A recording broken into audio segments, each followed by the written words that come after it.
Ladies and gentlemen, welcome back and good afternoon. I hope you enjoyed your lunch. And now let us begin the second session of the 2018 BOK International Conference. And this session is titled Reputation and Communication.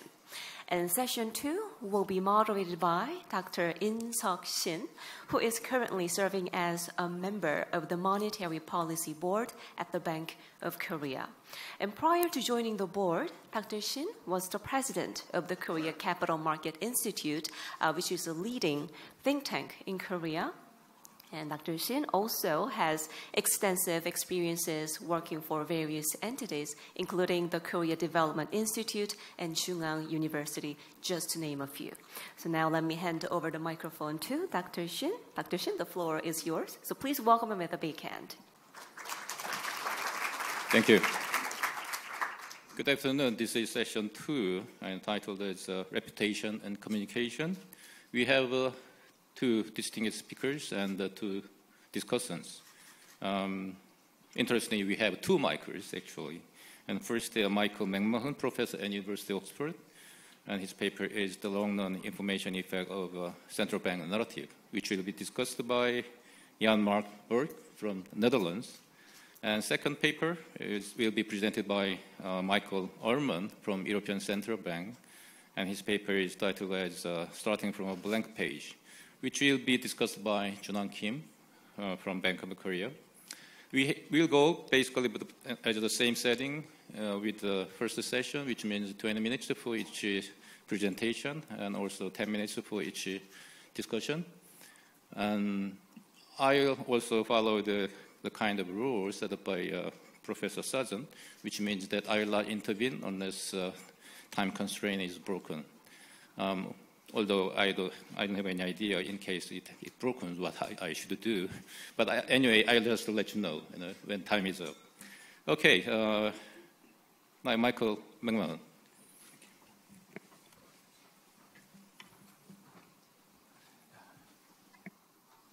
Okay, well, thank you very much. Thank you to the organizers and especially to the Bank of Korea for this very exciting conference.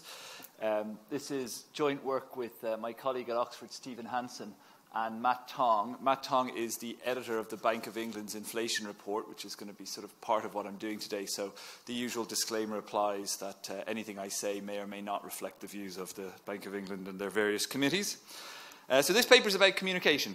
And this is a very simple way of showing it, but this is various measures of interest in central bank communication as a phrase, either in Google Scholar or in Google Books. And essentially, one of the points I want to make here is, while it's true that central bank communication has become particularly important since the financial crisis, interest in it actually picked up from sometime in the mid-90s. And there's a growing body of evidence that looks at the effects either on financial or on real variables to suggest that communication seems to have some effects. And if you turn to central banks increasingly consider communication to be a core part of what they do, and in particular in its role as managing expectations of the agents in the economy. So this paper sort of tries to get at 3 open questions in that literature about why central bank communication matters. And you know, a big one, which goes back actually even to analysis that went on before central banks communicated very much, is the question of whether markets or agents in the economy are learning about direct signals about policy action, or whether there's some kind of central bank, what they call the information effect. So this Romer and Romer AER paper in 2000 essentially argued that when the Fed made a decision in the pre-94 era, so there was no statement, there wasn't even an announcement of what the decision they'd come to was, markets inferred from open market operations not only the policy had changed, but also they've learned something about the state of the economy. So the idea would be, you know, if the Fed were to raise rates, the markets might learn that the economy is actually going to be better than they had previously thought because the Fed has some kind of private information that's useful to learn from. So that's a sort of big literature that's out there, and there's a question about what the sources of news is. I'm going to be very much today looking at this idea of an information effect.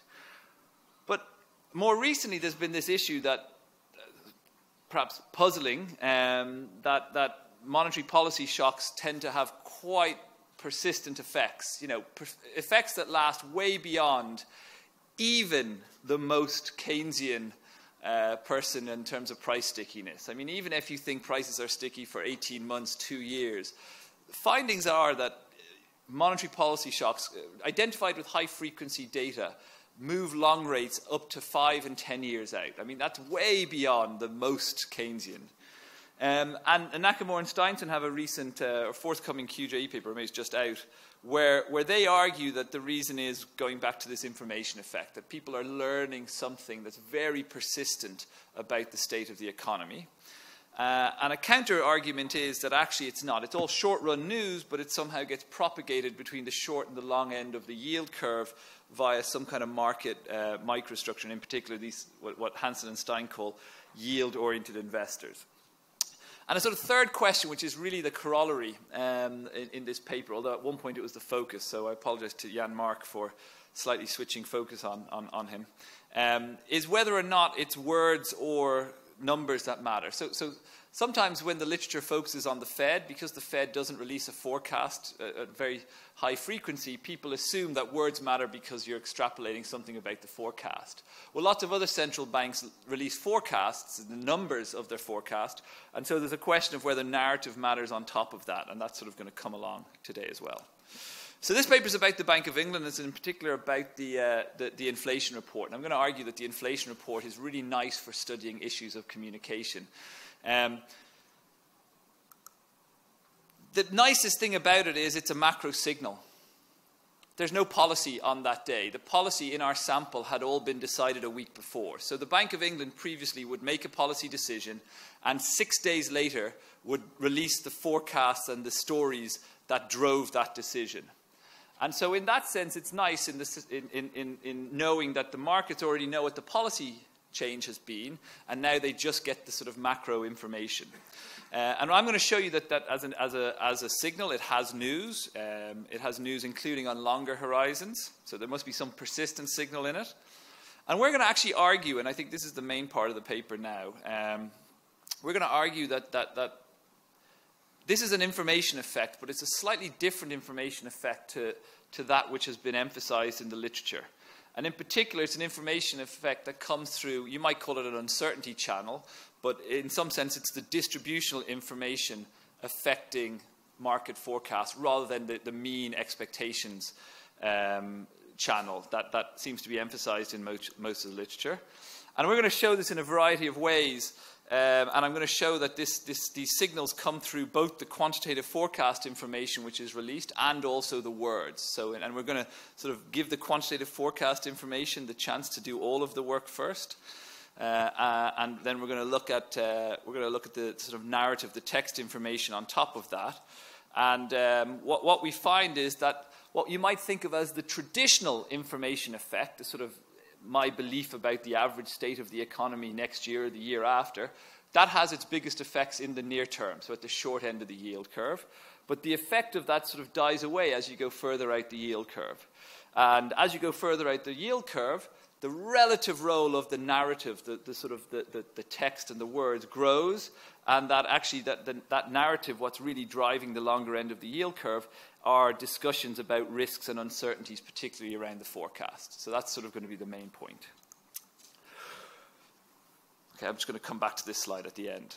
So I'm not going to spend very long on this, and since the version I sent to Jan Mark doesn't have the model which we've been working on recently in it, I'm just going to sort of make this fairly obvious statement, which is if you think about monetary policy makers as acting according to some kind of monetary policy rule where they react to some vector of the state of the economy and their potential policy deviations from that, but then you want to think about some kind of market interest rate, and here you can think about it as some forward rate. So we're going to look at 3-year and 5-year forward rates and 5-year forward rates for longer term rates. You sort of very quickly realize that if forward rates are to move in the future on the basis of some information that changes today, it must be that there's something in the information set that affects one of the terms that's on the screen here. So either I change my view of what the state of the economy will be in the future, but of course what matters for the forecast, what matters for the interest rate decision is actually a forecast at a future date. So if I think a 2-year horizon is what matters for policymakers today, then in order to affect the 3-year forward rate, I would have to change what market participants think the central bank's 2-year ahead forecast will be in 3 years' time. So it's sort of quite a persistent effect that you're looking to have. Or I learned something about their policy preferences 3 years out, or it's something that drives the term premium. And actually, this we don't have in the paper yet, but there's a bunch of macro finance papers. So Martin's 2013 Restud paper has this, essentially showing that the term premium in these relationships really are going to reflect the, well, we sort of focus on second and third moments, but any sort of higher order moments around the distribution of the market's beliefs will sort of drive things in the term premium. So that's sort of what we're going to focus on. And one thing that we now show, which I will just briefly mention here, but is to say that to the extent that expectations, you learn about something that's not a unit root, that has some kind of AR structure, AR1 structure, AR2 structure, but is going to sort of mean revert, such as deviations from the inflation target or deviations around the trend growth. These things will all tend to have a bigger effect. News on those will have a bigger effect at the short end of the yield curve and a smaller effect as you go further out the yield curve. And it could die away pretty quickly depending on how persistent the term is. It's not very deep, it's just to say, if I tell you I think inflation is going to be above target today, you probably know I'll think inflation will be above target tomorrow and the next day, but 3-4 years out, it's less likely to hold. On the other hand, you can show under certain conditions that if I tell you I'm just more uncertain about the state of the economy, the effects of that uncertainty can grow as you go further out the yield curve. And to the extent that they turn up in term premia, that's what we're going to sort of be looking for today. So let me just sort of show you our particular event study. So we're going to look at sort of daily changes in UK interest rates. And as I said, the nice thing about the Bank of England is that when they release their inflation report within our sample, and this is no longer true because the Bank of England has changed its operational behaviours, but in our sample, which runs up to mid-2015, interest rate decisions took place in one particular week, and then on the Wednesday of the next week. So it was Thursday of one week, and then the following Wednesday they would release the inflation report. And essentially our event study window is to look at the interest rate data change between the day before, the end of business, the day before the inflation report is released, with the end of the day of the inflation report release. And on that day, we think of markets as getting two signals, what we call the capital omega T, which is the quantitative signal. The inflation report releases the fan charts with all the numerical data around the distribution of their forecasts. We also think that you get a rich source of text. There's a lot of words. It's about a 50-page document across two main sections. Well, there were a number of sections, but broadly two. One set of sections that looked at the past, or the current state of the economy, and one set of sections that looked at the forecast. So we're going to sort of at some point talk about those. Here's just some kernel density plots for different days of, so the red lines here are the releases of market news on the days of the inflation report release. We're looking at any market news, so we've removed the sign, so these are absolute values.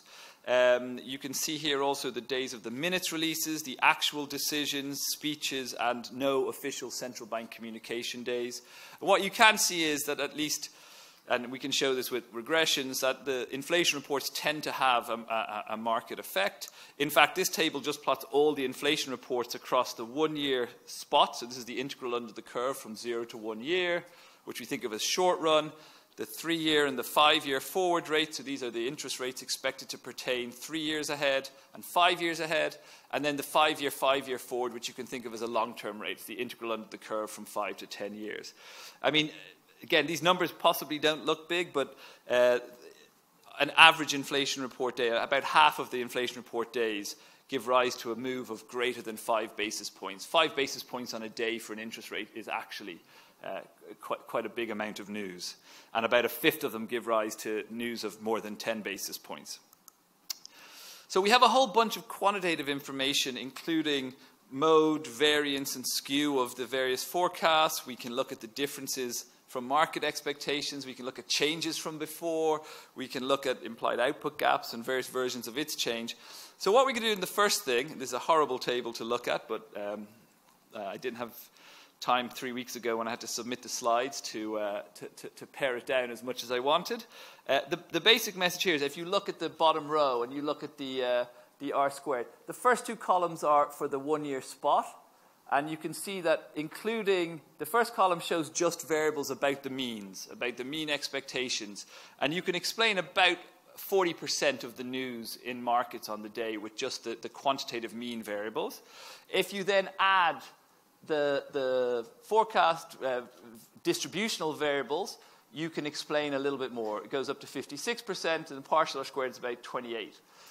If we jump to the last two columns, this is looking much further out the yield curve. As you might expect, the mean variables can explain about 11, and you can explain at least relatively a lot more, about an improvement of about 60%, by adding the distributional variables, which is exactly what the idea of this distributional channel would get.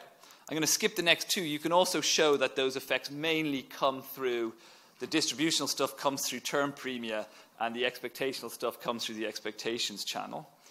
Then the other question is, well, if we've done that, we sort of get left with a whole bunch of news that's not explained. And the question is, can we explain that with the rest of the communication? So that would be the words. Now, the difficulty with words is you have to measure words, and measuring words is tricky. We have about 1.3 million words across all of our inflation reports. About 8,100 of those are unique words, and of course we can't work with information of that sort of size. So we use this trick from data science called LDA, latent Dirichlet allocation, and Stephen and I have used it in a number of other papers. It's a relatively new but very popular technique for information retrieval in computer science. So it's, I think I looked at it yesterday. Dave Bly now has 23,000 citations on it since 2003. I've stopped putting the citations up there because the slides are out of date every week. What we do with that is you essentially reduce the words into a vector of allocations of a document, so an inflation report. How much of them are spent discussing each topic? What is a topic? A topic is a distribution over words, and that is a topic is estimated by the algorithm. It is not something we impose on it. So jointly, LDA will estimate what is a topic and how much each document is about that topic. So we have this vector of 30 of those, and what we do is we create the narrative equivalent of Romer and Romer shocks. So we purge those topics of their endogenous movements with the forecast variables that I've just talked about. This is because obviously words themselves are endogenous. You don't talk about accelerating inflation if your forecast doesn't have a pickup in inflation. So we get those. We can then look at these sort of text shocks and the changes in those text shocks and think about those as potential drivers of the residual news that we haven't explained. Here's just some examples. This is an estimated topic about the labor market. In fact, about 4% of inflation reports were about the labor market. It dropped a little bit in the crisis because they were talking about other things. And then it picked up again when they started talking about forward guidance, which had an explicit target for unemployment. We do a test based on lasso. So obviously we have 60 possible regressors and not that many observations. But lasso, again, comes from data science, a very useful tool for seeing whether there's regressors that you want to retain. The blue is our lasso estimates of how many of our possible 60 possible topics we would retain. In other words, how many lasso thinks has information. And the red is a distribution of the same statistic under the null of randomness. So we can quite clearly reject that there is no information in the narrative. So we believe there's some information. The question is what. So then what we can do is we can look at which content matters. That's really the richness of looking at text data that we gain. And having that sort of multi-dimensional narrative data allows us to really test this. So again, we can sort of form lists, and this shows the top 4 for each topic, for each asset. It shows us which topics matter. I won't go into them so much, but the topics that matter for the 1-year spot rate tend to be about contemporaneous things, business investment, growth, market data, charts on what's gone up and what's gone down. Whereas what matters for the 5-year forward rates are, again, the chart and the average is really about the distribution. You can see the word distribution in there. It's about the inflation target. It's about risks and uncertainties. I would love if D was about Brexit, but our sample ends before Brexit. So Remain is actually just talking about the forecast rather than membership of the EU. And you can look then at how much adding those top topics explains. And you can see that, you know, in all cases, the lasso was correct. If you add these, as you would expect, you add a few more regressors, you find that you can improve at the short end. You can improve how much of the market news you can explain a little bit. But as you go further out, you find that actually adding just 4 topics from the narrative can explain more of the variation in the market news than if you add 15 regressors from the quantitative information. So there's a lot of information in there, and a lot of it comes from this uncertainty channel. I'm running out of time, so I'll just quickly say 3 things. 1, the data that drives the long end and the short end seems to be very different. The data that drives the short end tends to come relatively more from the contemporaneous economic situation. The stuff that drives the long end is more about the forecast. You can do some tests. You can sort of show that if you took the topics that drive the short end, they don't drive the long end, and vice versa. And you can do this all on expectations and term premia separately, and you find there's much more links between the expectational stuff. So stuff that drives the short end in terms of the expectations also drives the long end. So in this sense, it sort of looks like the traditional information effect channel. On the sort of risks and uncertainty in the term premia side, there's much less link. I shall stop there because my time is about to go fully red, but I'll just say, so what do I take from this? I take that this idea that long rates react because it's short-term information that's projected to the long end. I don't think that's correct. I think there is some evidence of a traditional information effect in our sample, where stuff that moves the short end also moves the long end, and it's quite persistent stuff. You could think maybe it's views of R star. But the real driver, at least in our data, is this idea of an information effect coming through term premia from distributional information. And that's sort of, I think what's nice about that is, and it sort of links to some of the things that were mentioned earlier, that when central banks are communicating and they're communicating uncertainty, there's actually a lot more in that. And in particular, if I had one sort of criticism of some of the forward guidance that was used, I think, communicating a suddenly non-linear reaction function in times of high uncertainty might itself have contributed to the levels of uncertainty. But I shall stop there. Thank you.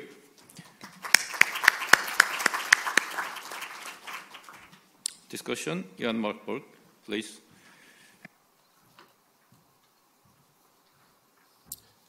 Thank you, Chairman. Thanks to the organizers for inviting me. My goal today is to discuss this paper of Michael, probably a version which already is outdated, but thanks again, Michael. So my presentation is, as usual, in 3 parts, a very brief summary, and then fulfill my role as critical discussant, so provide some comments, and then end with some suggestions. So the paper basically is an event study, and it checks whether the content of the inflation report of the Bank of England affects UK government bond yields on the day of the inflation report's release. And it looks into the question, which information affects which yields. The novelty is in the which information part, which includes, besides the quantitative information contained in the inflation report, all kinds of what the paper calls narrative information, textual information. the beauty of this paper is that due to the publication of the communication strategy followed by the Bank of England until May 2015, the monetary policy could be isolated. Statements about monetary policy stance could be isolated from the information contained in the inflation report. Unfortunately, as Mike already said, this is no longer the case. So the result is that the central bank narrative affects long-term bond yields, and therefore the policy implication could be that the central bank could influence those yields by communication without committing on future monetary policy. So, what do I have to say on this paper? I like the paper, but I'm as yet not entirely convinced of a number of certain things, and I would like to see some more substantiation of the claims made by the paper. So my first point is that I'm not so sure that the publication of the inflation report affects long-term rates more than short-term rates. If you look into the plots presented in the paper, you could also come to an alternative reading. For long yields, distribution on inflation report publication days is relatively similar to that on non-communication days, while the differences are more substantial in the case of short-term rates. And this is the opposite conclusion as the one drawn in the paper.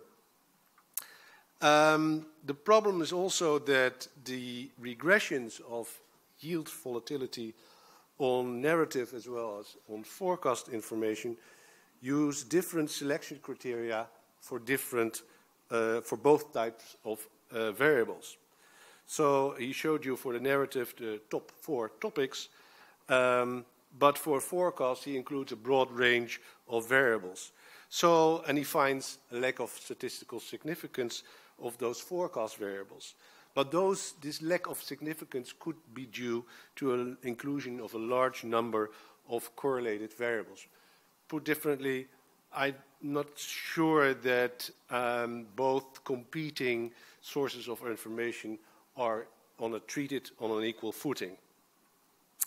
Unconvincing to me is also that the conclusion that forecasts affect short-term rates more than long-term rates.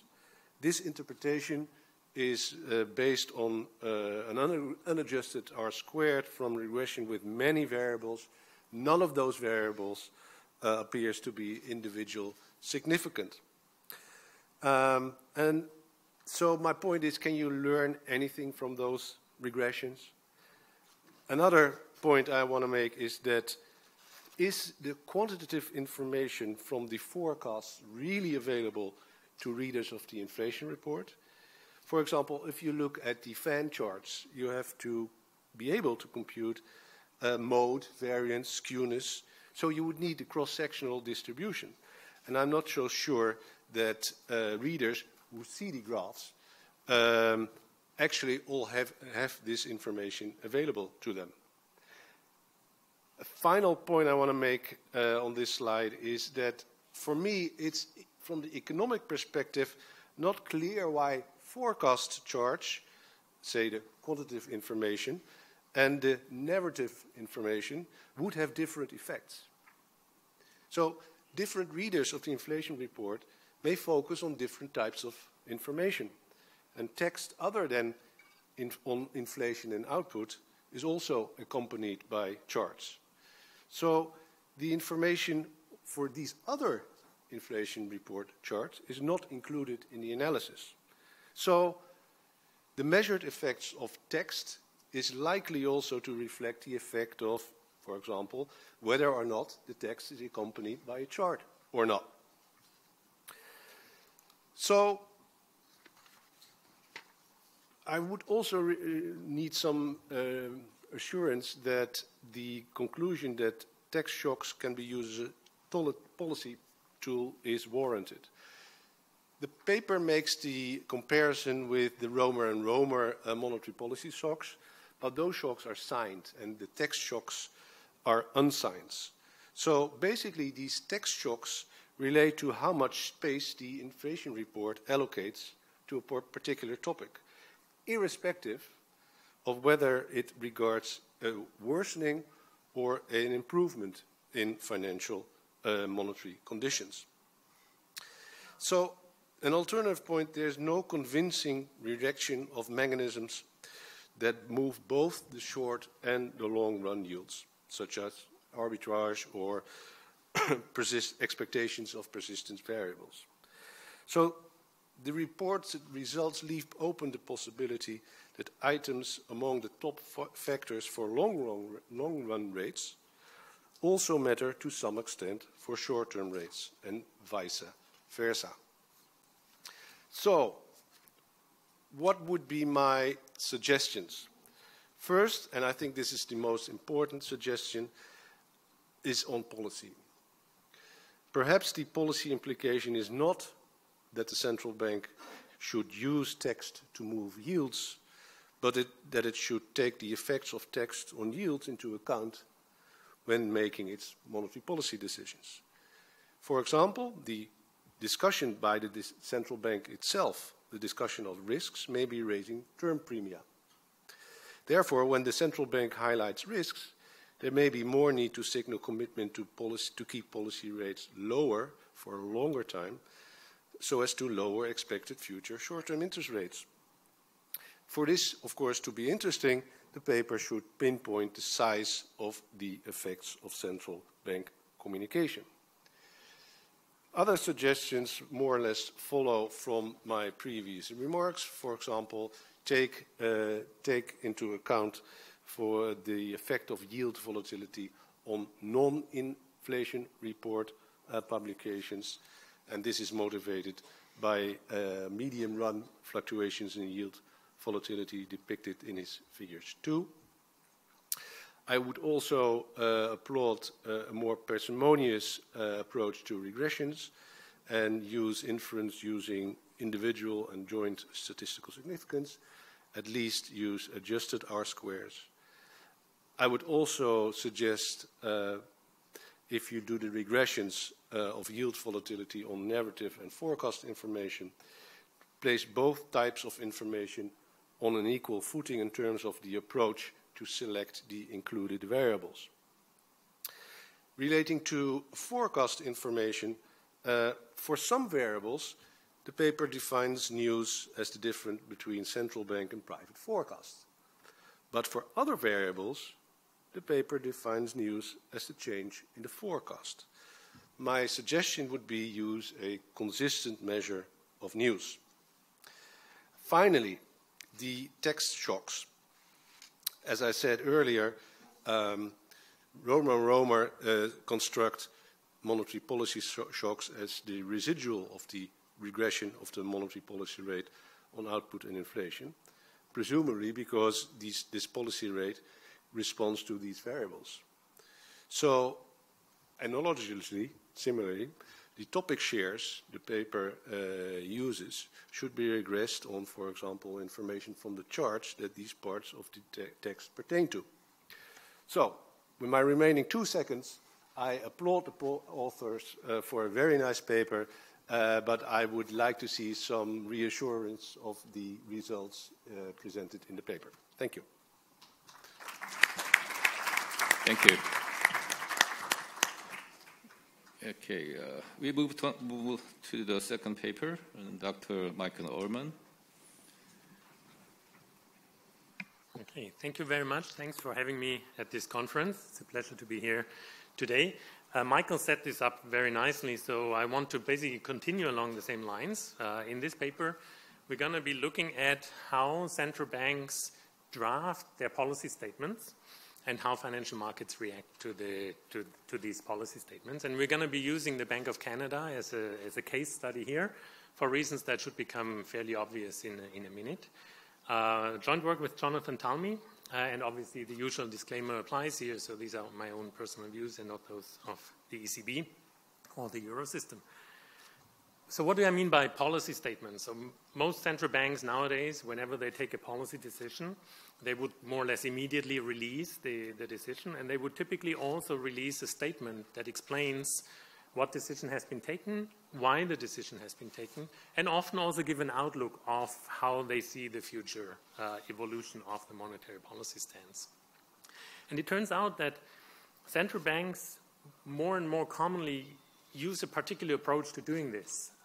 And in particular, what they do is they take a statement from the previous meeting, and then they adjust marginally the text in that statement to give the new statement. So they're always starting from the predecessor statement to give an update of that. And let me give you an extreme example, again, from the Bank of Canada. It's important to know here that the last paragraph is probably the most important part of the Bank of Canada statements, because the last paragraph conveys the outlook for the future monetary policy stance. And if you look at the summer 2012, there were 3 consecutive meetings of the Bank of Canada where the press release that was issued afterwards was completely unchanged. There was not a single word in the last paragraph that had been changed from before. And here it is. I don't want you to read all of that paragraph. I think it's more interesting to look at what happened in October 2012. So after 3 meetings of an unchanged last paragraph, then in October 2012, the bank decided to change this last paragraph. Obviously, it had become stale to some extent. And so I've been coloring everything that was changed in these 2 paragraphs. You have September and October here, and you can see yourself what was changed. I think the first thing to note here is there's a lot of black, meaning that in October 2012, what the Bank of Canada did is they took the September 2012 statement, and then they just thought about where do we want to change the text. So they started from the previous statement. But then the other thing to note is, well, there's also a lot of color here, meaning that, you know, after not having changed that statement, presumably it got somewhat stale over time. So there was a lot of need to change the statement in various bits and pieces. And so I leave it up to you to judge which of these changes is presumably the most relevant one. My personal guess is the thing that is highlighted in red, where in September, the Bank of Canada said that a modest withdrawal of the stimulus may become appropriate. And in October, they said it will likely be required. So they were notching towards tightening between September and October.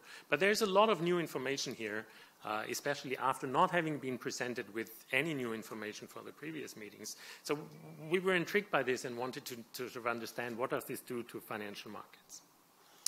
Now, the Bank of Canada is not the only central bank which has this type of practice in place. Let me show you one chart for the Federal Reserve. Without explaining in much detail what this chart actually shows, it's a measure of similarity of 2 consecutive statements. And the measure is normalized to lie between 0 and 1. So 1 would be a perfectly identical statement, 0 would be a completely orthogonal statement. And you can see that the similarity of consecutive statements has increased over time quite substantially. A similar picture emerges for the ECB. There's a lower level here because the statements are a lot longer and they talk about many other things compared to the Fed statements. But again, you see an increase over time. So central banks are drafting more and more similar statements over time. And this is actually obviously has an effect on how financial markets read these statements and also on how newswires report about these statements. So once the FOMC statement is out, within less than a minute, Reuters and Bloomberg will provide a service to their readers by comparing the current statement with the previous statement. Alternatively, you can go to the website of the Wall Street Journal.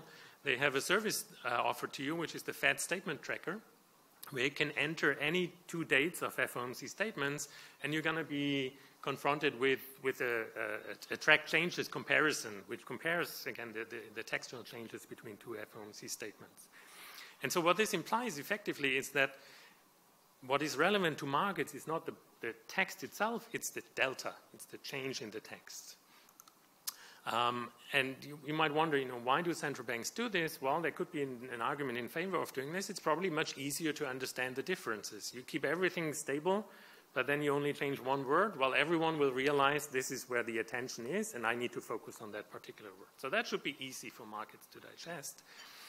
A counter-argument could be that if you have not changed your statement and the economy is evolving out there, your statement becomes stale over time, and at some point you need to update, and I've been showing this to you for the Bank of Canada example, and then there's a lot of new information, and it might be pretty difficult for markets to understand what is the relevant piece of information that has changed. And a second counter-argument could also be that it constrains the central bank in the way it actually wants to formulate things. So it's interesting to see what the Bank of Canada did with this, and this is why we're using the Bank of Canada as a case study here. In the summer of 2013, there was a new governor coming into the central bank. It's Governor Polos. It's the gentleman on the right here in this picture. And in his very first press conference in July 2013, he basically said what is quoted here: "When I come to write a press release, I like to start with a blank page." So we sat down, we wrote down exactly what we think, we tried to be as transparent as possible, and what you see here now is the sum total of our best judgment at this stage. And intriguingly, he also said, how markets react a long time ago, I gave up trying to predict how that will take place. So he clearly shifted away from sort of this emphasis on trying to look into financial market reactions and said, well, actually, I want to go in with a blank page, and then I want to say the things that I do feel I have to say. So we were intrigued by this, and we wanted to sort of look at, does it matter how statements are drafted for how they are perceived in financial markets? And the hypothesis that we have, I already alluded to those earlier on, is well, more similar statements should be easy to digest. So what this would imply is a statement comes out, it's pretty much the same statement that you have read before, while you know exactly how to price that statement. So what prices should do is they jump to their new equilibrium value, and there's no market volatility. However, then, once statements have become stale, a lot of updating is required. That might be more difficult to digest, and that could imply that markets cannot simply jump to the new fundamental price, but there's a lot more market volatility until the market has finally digested what these news actually imply. So there's a trade-off here. Maybe, in the short run, there's less market volatility, but in the long run, there could be more of it.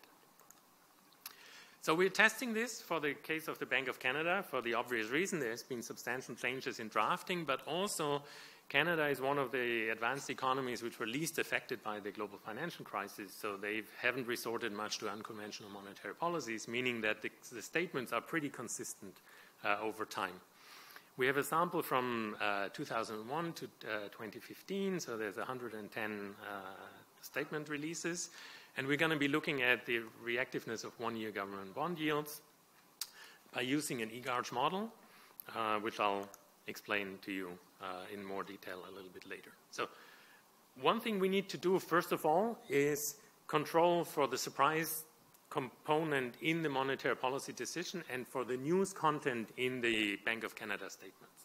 So the surprise component in the decision is easy to account for. There's a survey which is conducted among financial market participants about the upcoming interest rate decision. And you can simply take the actual interest rate decision minus the expected value from financial markets. That gives you a measure of surprise. And we'll do that, obviously. More difficult is how do we account for the novelty in the content of the press release? So not about how the statement is drafted, but what is actually being said in the statement. So we tried to put words into numbers here in the following way. So we were reading these statements, we were breaking them into different parts, into different blocks, which cover different topics, and also we were looking differently at backward and forward-looking information. And for each of these blocks of words, we were coding the tone. And in particular, we were giving a thumbs up or positive coding for anything that would imply possibly a monetary tightening. So economic growth is picking up or inflation is picking up, for example. There's obviously also a number of neutral statements which don't have a necessarily immediate implication for the future path of monetary policy. And then we code it as negative, something that would possibly point towards an easing of monetary policy. And the reason we coded it this way is basically we would then therefore expect that in response to positive tone, interest rates should increase. And then we aggregate these numbers into an overall indicator as shown on this slide here. So it's a simple word count. So we We do word count of positive statements minus word count of negative statements, and we normalize everything by the number of words in that particular block. And then the second part of turning the text into numbers relates to similarity. So this is the thing we're mostly interested in here, and that's the focus of the paper.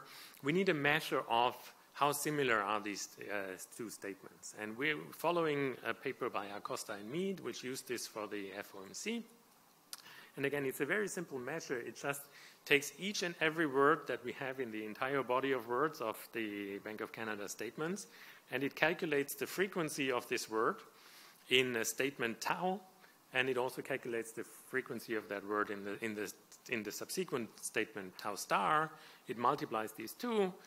We sum them all up over the various words, and then we normalize this measure to lie between 0 and 1. And so again, 0 would be a perfectly dissimilar statement, 1 would be a perfectly similar statement.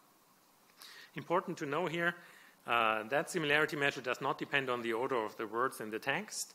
We're currently working on a number of robustness tests, but we see our results are also robust to other measures that actually do depend on the order of words in the text. The financial market data we're using, I mentioned already, one-year government bond yields. We have daily data here. We're currently working on an intraday analysis as well. Our results go through. The sample is 2001 to 2015. Let me mention we are estimating this eGarch model, so we do not only include 110 press release dates, but we include all the trading days in the sample. And again, we run a number of robustness tests to make sure that this doesn't depend on the fact that we include many more days where the Bank of Canada does not release any statement. Here's the estimation that we use. It's an eGarch model, so the model has two equations. The first one is the mean equation. So RT is the change in the one-year government bond yields, and we model this as a function of the monetary policy surprise. So this is what we measure with the Bloomberg surveys, and a measure and a function of the central bank communication. So this is the tone measure that I've introduced before. And again, we would expect both of these beta coefficients to be larger than 0.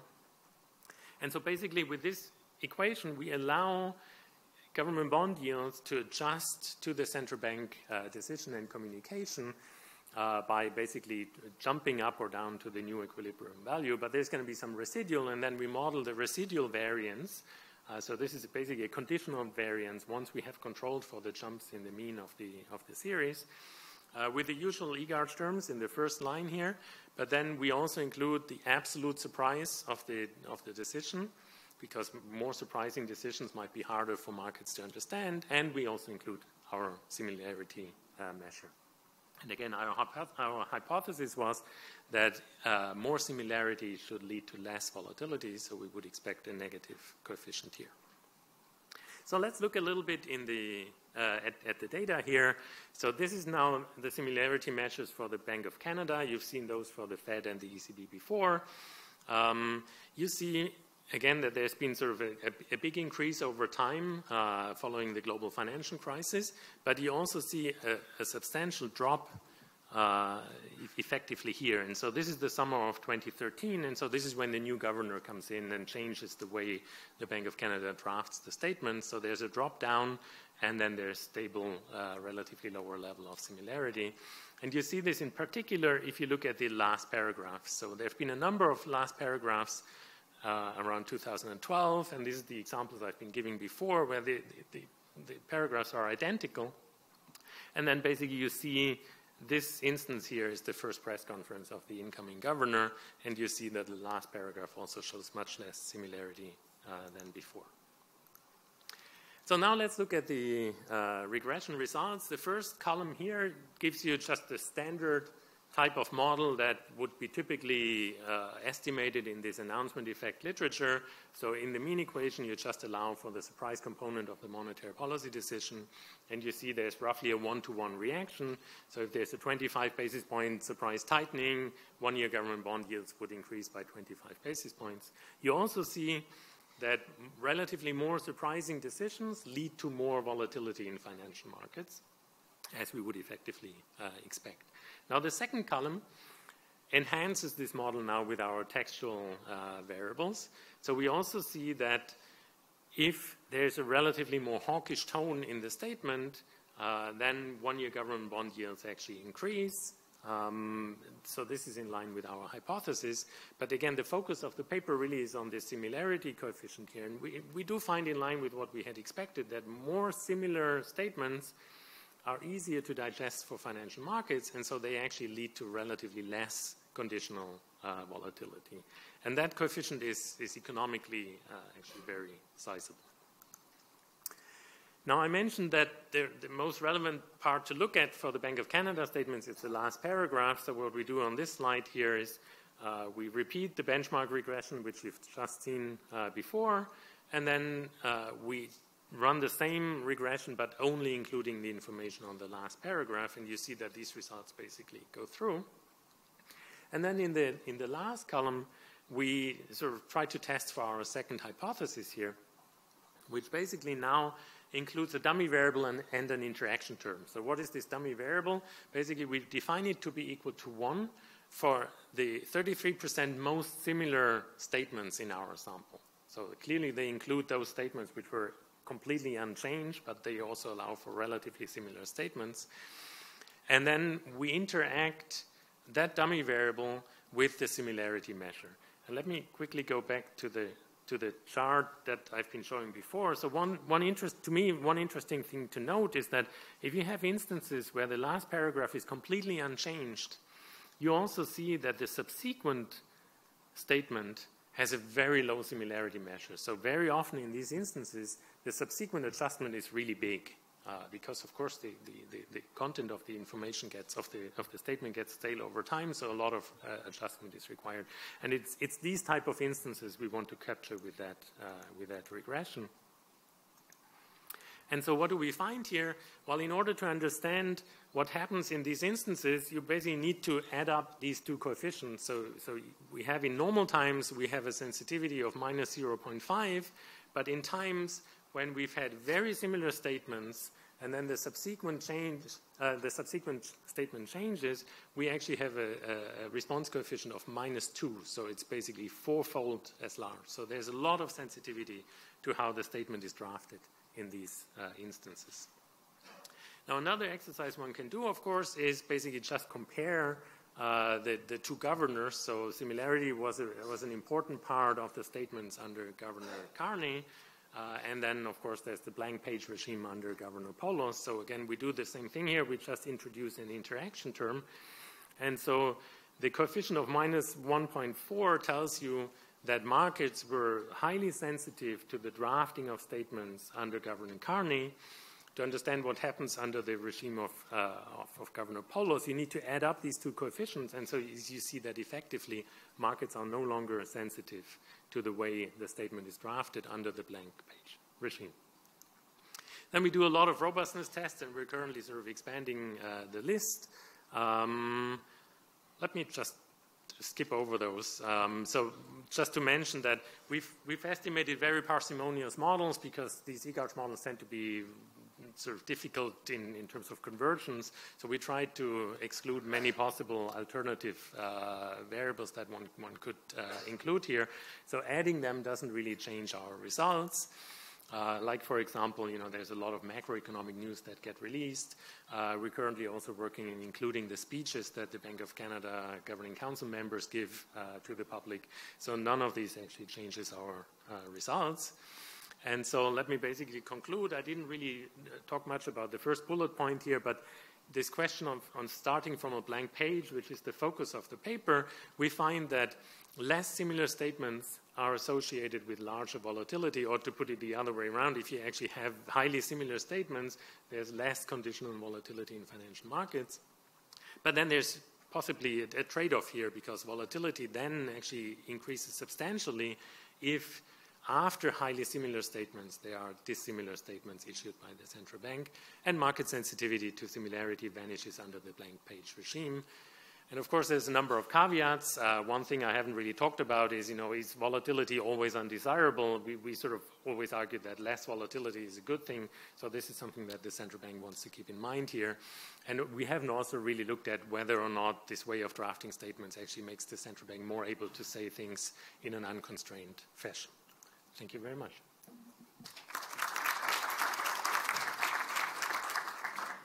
Okay, let me invite Dr. Kim for discussion. After his discussion, I will ask two speakers to respond to the comments from discussants.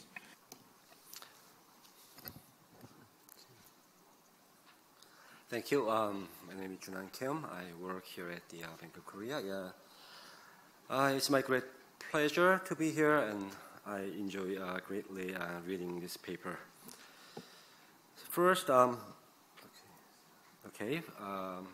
my discussion will be organized as follows. I summarize his paper in different ways, and then I'll make some comments, and I'll make a further discussions about this paper in relation to this paper, and if time permits, I make a quick miscellaneous comment. First, let me summarize his paper in words. There's two hypotheses. Number one, if my policy statement is similar to the previous one, market volatility is low. Then number two, if previously very similar statement gets updated, market volatility becomes high. That's two main conclusions of the paper. If I summarize this paper, it's basically the same, but in equations, then first hypothesis can be represented by this coefficient delta sim being negative and significant. As you can see, the first equation is left-hand side is volatility, and right-hand side is a bunch of variables plus similarity, and basically the coefficient is negative. That's what his first conclusion is. Second regression is the similar, or the extended. So left-hand side, volatility again, and right-hand side, a bunch of other variables. And here, dt minus 1 and similarity and the cross-term of them is included. What this equation is basically saying is if dt minus 1 is equal and similarity is low, then this bunch of group of coefficients becomes positive. That means previous statement is very similar and current statement is not so similar than this bunch of things, which represents the total effect of the statements when the previous statement similarity is considered becomes positive. And next, if I summarize his results in graph, it's a little bit complicated, but I was trying to sort of visualize his results, but I'm sure it is not an accurate representation of his results, but I just try in graphs. So vertical axis is volatility, and this one of the x-axis is similarity, t, and the other axis is similarity, t minus 1. And if previous similarity is very similar, which means the threshold of having highest 33% of similarity, the threshold is 0.959, and that means a dummy, which is if it is below 0.59, then it becomes a little bit negative sloped, but a little bit flat. If it is dummy is 1, then it's very steep. So probably the similarity of statements and volatility evolves around the plane that spans these two thick lines. I'm just trying to visualize it. I'm sorry if it is a bit too complicated. So my comment would be first about causality. So although says its causality runs from similarity to volatility of markets. It may well be the case that causality runs the other way. For example, if markets are calm, then there would be no need to change statements. And if markets are in turmoil, then central bank needs to change or update statements. So in that way, the relation between volatility and similarity have the opposite direction of causation. So that's my first comment. Second comment is more of a question than a comment, I think. So my question would be, how long does it take for markets to settle at a new price after the release of a statement? The reason I pose this question as a comment is, according to efficient market hypothesis, adjustment should be very quick. In fact, there are some studies using very high frequency data. News shock usually make the price settle at a new level in a few minutes. In this case, 7 minutes or something. So it's relatively quick. And other strands of literature is on some financial markets reaction on geopolitical events or news about geopolitical events, such as the nuclear bomb in North Korea and missile tests in North Korea, something like that. So this literature or studies are similar in that the reaction time or speed of financial markets reaction to these news is relatively quick. So it's again in the range of minutes, not hours or days. So considering the analysis is a Garch model, and he used the daily data. So I'm not sure if it is correct, but the variance is kind of it's probably not a intraday volatility. So if you want to take a look at the intraday volatility using a very high frequency data, then you probably get a more accurate or some accurate picture of what these effects of release of statement on financial market volatility is. So I would suggest that you may try to use the high frequency data. So my discussion on this topic, so as you may know, communication is very difficult because there are trade-offs. So first, simplicity versus accuracy. So in terms of, in relation to this paper, this trade-off can be as follows. I mean, if the public is accustomed to or in this case, it is the financial markets. If the financial market is accustomed to simplicity, accuracy creates confusion. So hence, high volatility. So it's always difficult trade-off. And other angle of this trade-off can be seen as a trade-off between transparency versus credibility. So if there's too much transparency, then that may hurt credibility. So, so one of the way to overcome this trade-off is a well-known fan chart.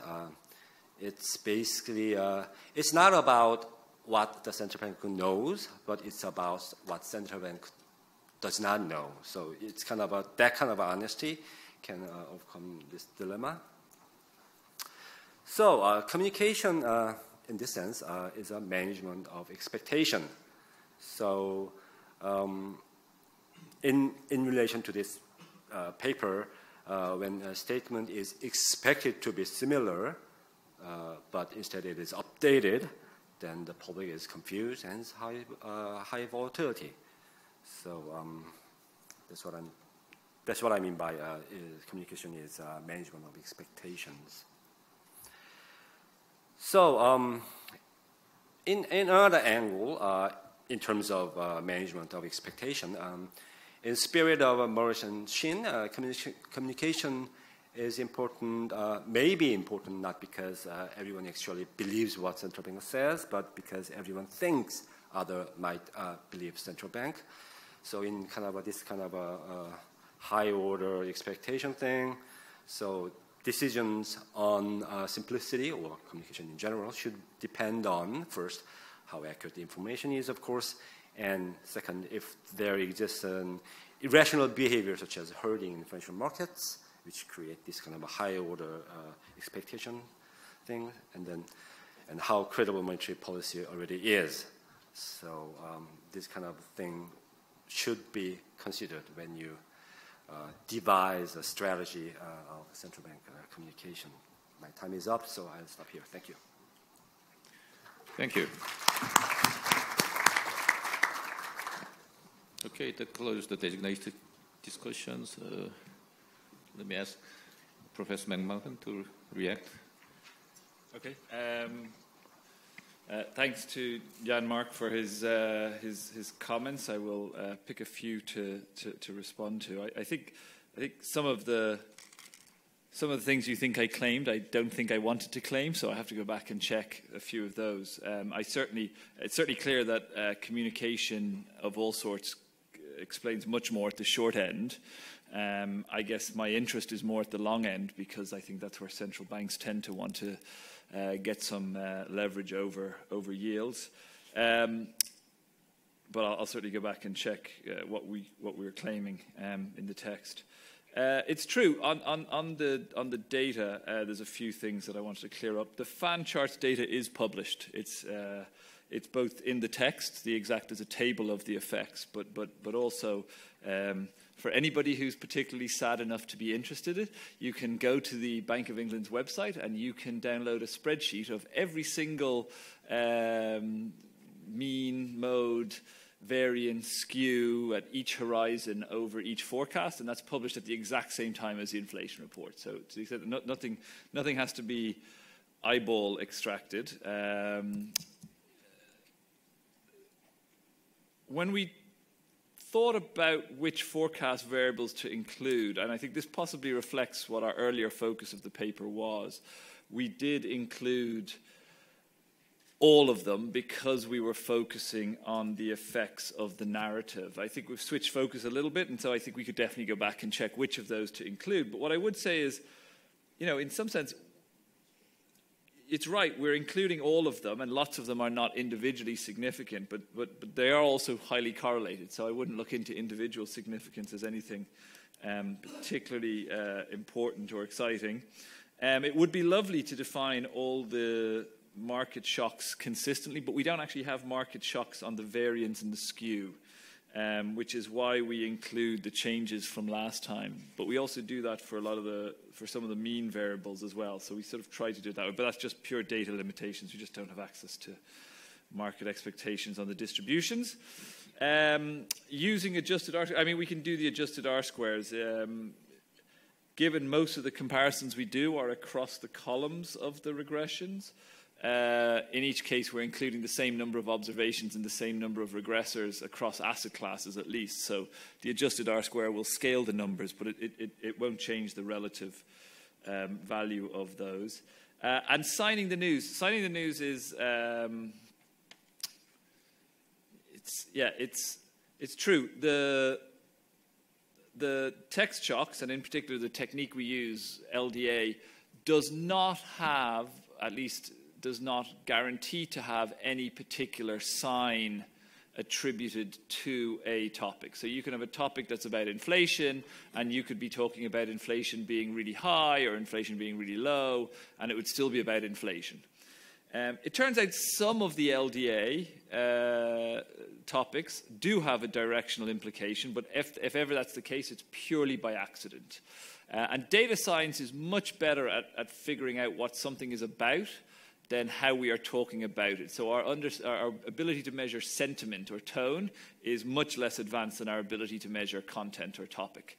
And actually, Michael, you may remember this from a year ago. The original version of the paper did do everything on directional stuff. So I actually was very excited that we can repeat everything without using the absolute values, and we still have a whole bunch of stuff. But people in this literature, when they focus on news, they wanted to sort of see that there was news, whether it was positive or negative. But I was actually a bit more excited we could do some stuff with direction, but I can't blame a fellow panelist for pushing me in the direction of that, but we followed some good advice, and we've done that, but we can certainly talk a bit more about direction. And let me finish off very quickly with the issue of policy implications. I think it's definitely right that one takeaway, not specifically from this paper, but from a long range summary of this communication literature, is that central bankers should be wary of their words. I think that's definitely there. I think central bankers know this. I guess the point that we're trying to stress here, and like I said, the interest in the longer term yields is exactly that. That seemed to be, when we got to the zero lower bound, that seemed to be the point at which central banks were looking for a lever. And the question is whether these open mouth operations can be a part of that. And like I say, this distinction that came from the Chicago Fed of Delphic versus Odyssean forward guidance this was what we were trying to pick up on at the end when I mentioned very briefly. Just the idea that it seems, at least from the Bank of England's experience of this, that even what looks like very Delphic communication can have reasonably significant effects. And it might not be that there's enough. There might still be a role for forward guidance and certainly a role for QE or asset purchases of some kind. But just to say that, you know, if there's a little more they can do in terms of communication, that this could be it. But I think there's a lot of interest at the moment in central banks about the issue of communication. And I think the thing that's least studied at the moment is this topic of communicating uncertainty, and A, how well central banks do it, and B, what the impacts of that are. And this is just one step in that direction. I have a bunch of other work trying to look at it, but I've missed one, which I really wanted to say. You're absolutely right that it's not clear why the expectations should have an effect on the short run, which is why we have now written a model to make it slightly clear, but you didn't have that. So it's an absolutely fair comment since everybody has made it to us. So thank you. Thank you. Dr. Ehrmann? Thank you very much, John Han, for this set of comments. Let me quickly respond to a few of them. So correlation versus causation. Well, it seems to me that if anything, it's basically, you sort of said, you know, if markets are calm, there's not necessarily a need to change statements. Well, it seems to me that if anything, we find these similar statements in period when there is very high volatility in financial markets. So that hypothesis doesn't seem to work out. Also, we find that the changes in the statements are unusually large if they have been very similar for a certain period of time. So that, to me, suggests that the economy actually does evolve, but the statement doesn't get updated. And so the update requirement later on is actually larger than otherwise. So it's not that this is used in times when nothing much changes out there. If anything, I think it's the opposite.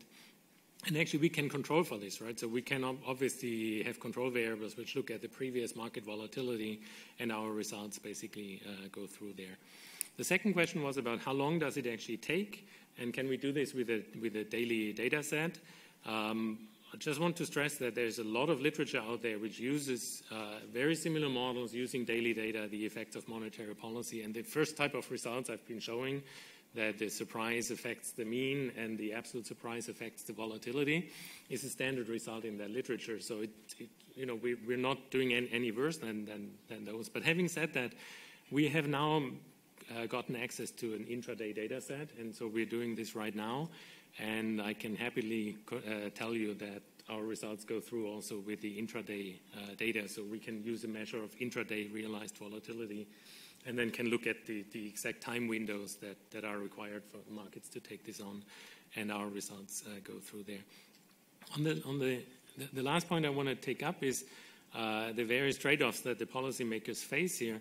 To me, what we're looking at here is mainly a trade-off between providing more or less guidance. And I want to talk about this a little bit more tomorrow in the policy panel. So it seems to me that the choice to have these extremely similar statements by central banks, in particular in periods when volatility is high, is to provide guidance to financial markets. So it's not about being simple versus accurate. It is taking the market by the hand and guiding them through difficult periods, and that at some point you need to let loose. And this is the time when markets then have a difficult situation in going without so much guidance. So this, to me, is a trade-off that central banks are facing and are increasingly being confronted with right now, where they're trying to get a little bit out of this forward guidance and these guidance regimes that we've had during the financial crisis. Thank you. Thank you. Now the floor is open, so we collect some questions from the floor.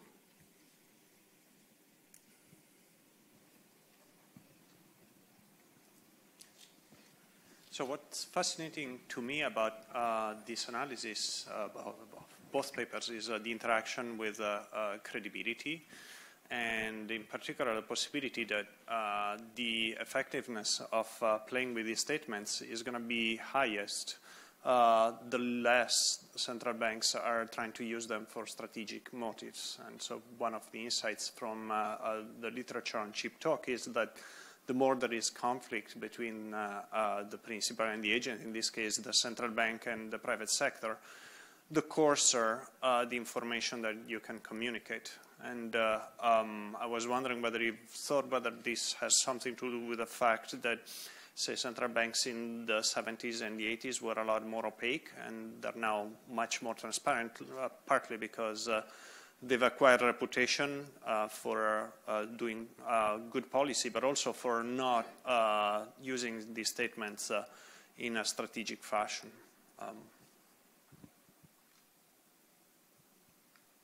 Okay, I'll take the first part. I think that's a very sensible comment.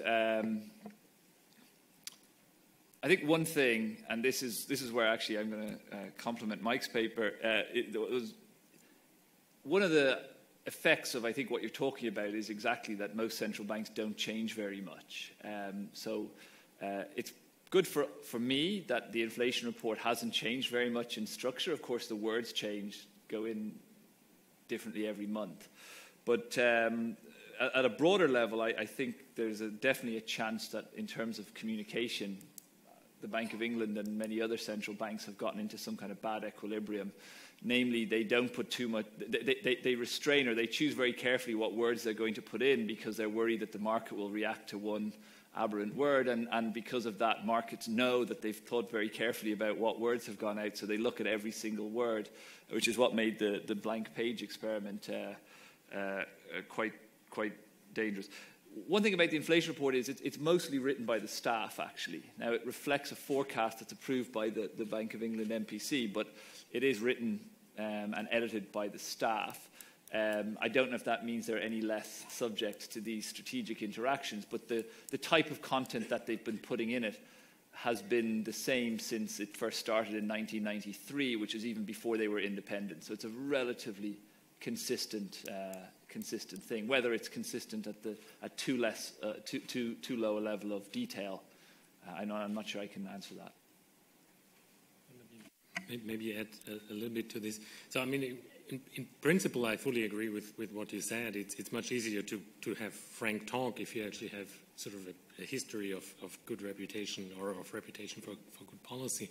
But I think this is also something that maybe haunted central banks a little bit in the global financial crisis. So the market was faced with a lot of uncertainty, and they were looking to the central bank for more detailed communication and more open communication. But of course, the central bank at the same time was also faced with a lot of uncertainty. And I think that was a difficult situation. And so let me get back to what I mentioned earlier on. So what central banks did is they provided a lot of guidance in that period, and it's sort of questionable to me to what extent this is something that should be going on in the future, to what extent central banks can sort of keep doing this, or whether there's at some point a risk actually that they are sort of overselling their earlier reputation. And then maybe just a side remark to what you said. So what I find interesting in the study in our paper in this example is that this was happening when a new governor came in, and that new governor didn't have a reputation, obviously. He still had to earn his reputation for doing good policy. But very daringly at his very first press conference sort of said, I'm going to be doing the communication differently. So I think this is basically a counterexample where someone just felt very deeply about an appropriate way of communicating, and regardless of an established reputation, basically then tried a different thing, and it seems to have worked very well.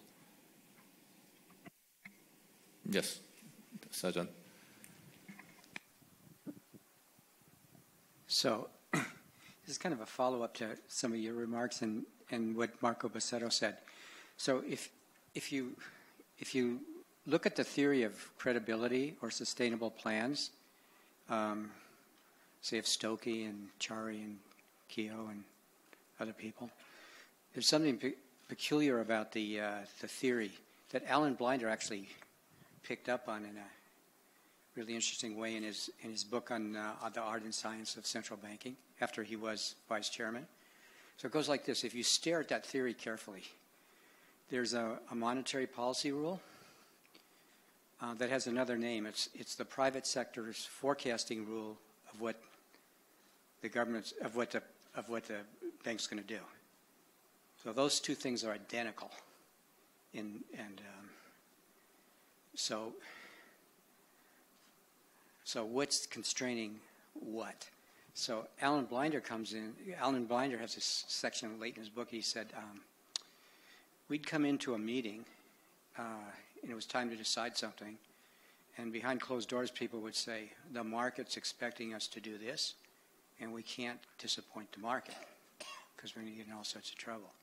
So there, and he argues against that. He says sometimes we should disappoint the market, but then he talks about all the cases where he thinks you shouldn't disappoint the market.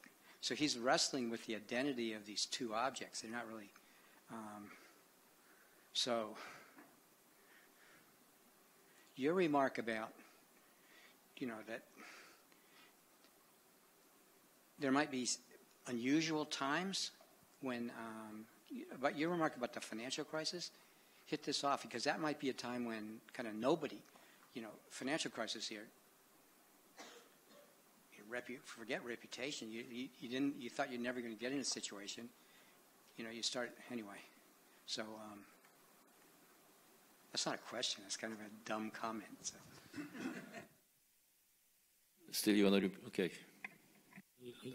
Let me nonetheless give a quick reaction. I mean, just to highlight, Morris and Shin have, I presume, a new paper which should come out in the AA Papers and Proceedings that was discussed at the AA meetings on the echo chamber effect. It's exactly what you mentioned. Sort of the more I talk to financial markets, the less I can use financial market information as a signal, because they are just going to be reflecting what I said. And so they try to model this in a very elegant way, as you can expect. But again, I find the example of the new Bank of Canada governor coming in and saying what I put up there, saying, I've given up to try to understand how the market will react. So expect me to focus less on market expectations in taking my monetary policy decisions. I found that a pretty bold statement, and there have been a number of... Excuse me? That was a quote from the press conference. That was a quote, yes. That's what he said. And there have been a number of instances now where the Bank of Canada had policy decisions which very much surprised financial markets. They got a lot of heat for that. But again, I think we're coming out of a situation where central banks provided so much guidance that I think what markets need to learn going forward is that don't expect central banks to prepare every monetary policy decision for the market, also with respect to at which meeting it's going to occur. I mean, go back to a situation where the market understands the reaction function of a central bank, and then, you know, incoming data should guide basically market expectations.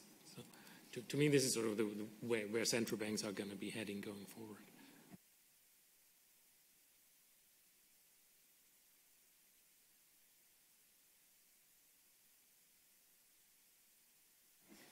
So just to add one extra thing, it's a little bit silly of a response, but I do think that there was this effect in financial markets where things changed, and it was captured very nicely by a cartoonist with a cartoon called At Home with Ben Bernanke. I don't know if you ever saw it. It's a picture of him sitting at home and a shout coming from another room, which is a quote, "And if you think every time you open your mouth around here, everyone is going to dance to your tune, you've got another thing coming, Mr. Federal Reserve."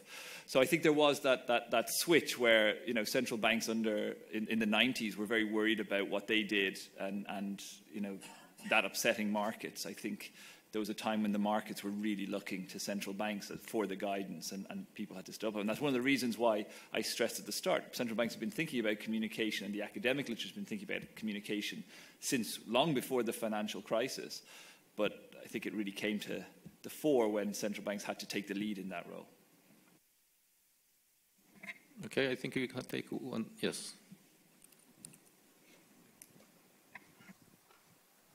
This is a question to Michael. Is there anything in your... Good point. Sorry, Michael McMahon. Sorry.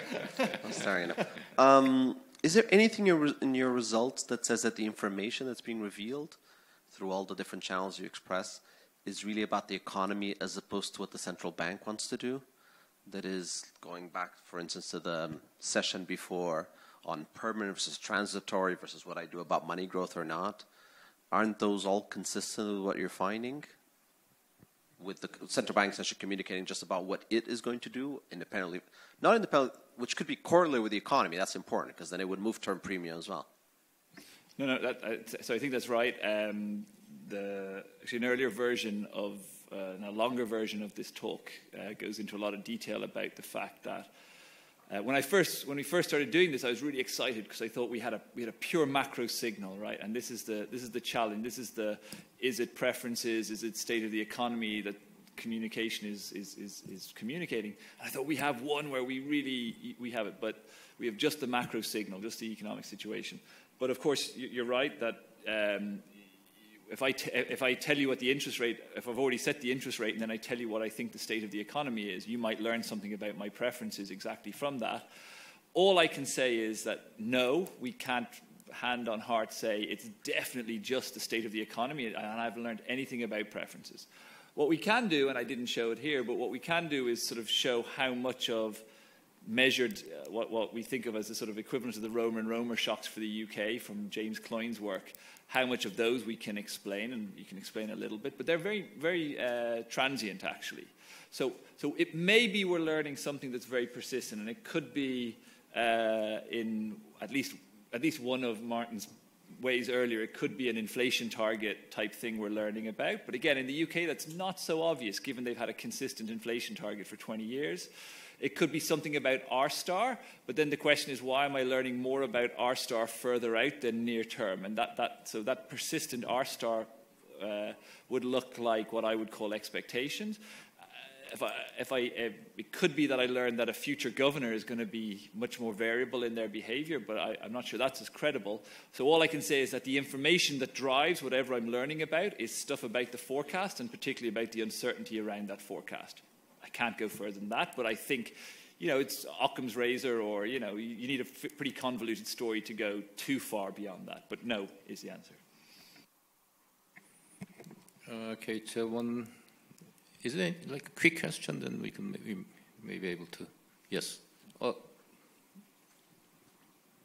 Yeah, it's a very quick question.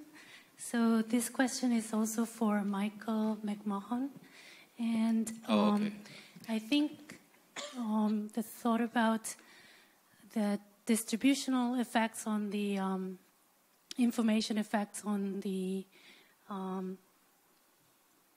asset, so like long-term asset interest rate is really interesting. And I was wondering whether you had considered extracting the information from the textual information about the distributional information.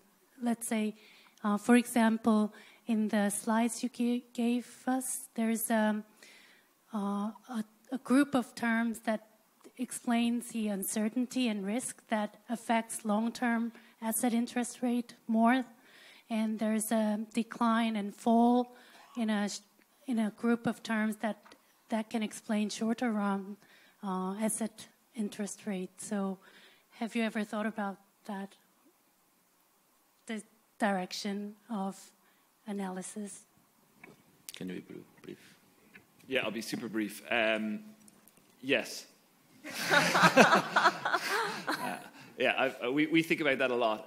So actually, let me just tell you a little bit what we're doing now. Now we've got a project with Steve and myself and Anna Cieslik, where we are trying to more precisely measure communication of uncertainty, and in particular trying to understand how much the communication is essentially endogenous reactions to other uncertainties and the amount that they are communicating their own new uncertainties and seeing the differential effects of that. So that's what we're trying to do. Okay, that concludes session 2. I hope you enjoyed it as much as I did. Please join me in giving them another round of applause.